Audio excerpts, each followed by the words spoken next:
Matt Stepp, Dave Campbell's Texas football back here post-game at Whitney, Texas, here with the head coach of the 1-0 Whitney Wildcats, Coach David Haynes Jr., after a hard-fought 28-21 win over Troy.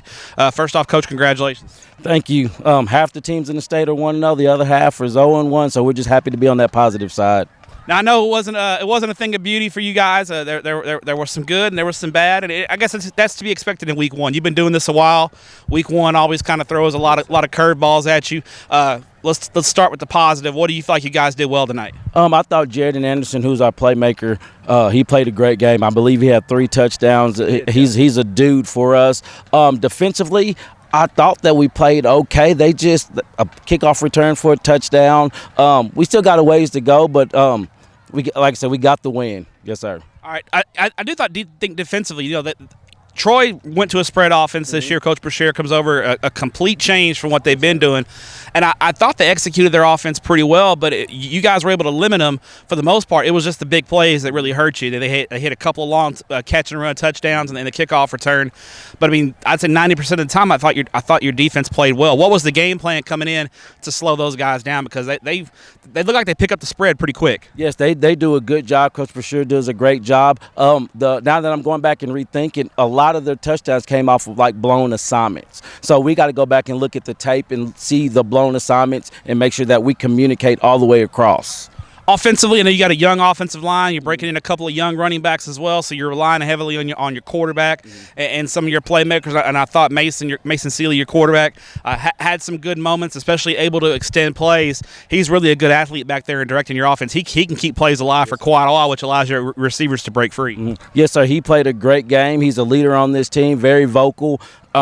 Made some good and bad plays. Like I said, he's still getting the concept of this offense, too. This is just year 2 for us, so we're continuing to grow also. Is it one of those deals where Mason, because he's such a good athlete and I think he trusts his arm quite a bit, is it one of those deals where you have to tell him, hey, sometimes throwing it out of bounds and not throwing it in a double coverage, don't trust your arm so much? Is it one of those deals where you have to kind of teach him, almost rein him in just a little bit? Yes. A couple of his plays that weren't very good is just reading the defense. He threw to the wrong receiver a couple of times. Sometimes we're looking, far side of the field and he's throwing in the boundary, and sometimes we want to go to the boundary and he's throwing far side of the field, but he's still a great player. I wouldn't trade him for anything. Yeah, he just seems like he's such a good athlete, and you see that with guys who are good athletes who trust their ability to make plays time after time after time.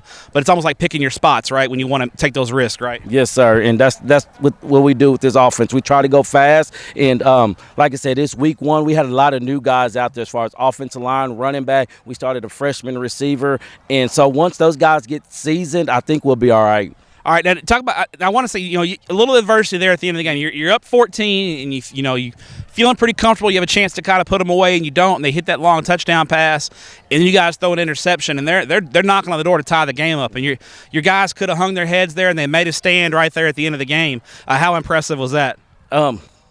Like I said, we got two stud linebackers, and they do a good job of being leadership.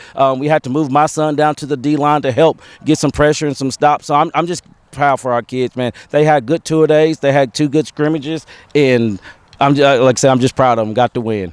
Coach, enjoy the win. We got the family around, so enjoy the win. Congratulations, you guys are 1-0, and good luck next week. Looking to go 2-0. Yes, sir. Thank you very much. Go Wildcats. Thanks so much for watching that video. If you would like more and to be notified when they come out, go ahead and click that subscribe button right down there. You can also watch Texas Football Today every day live at noon on TexasFootball.com, Facebook, Twitch, and right here on YouTube. For more of the best coverage of Texas football in the Lone Star State, go to TexasFootball.com/subscribe.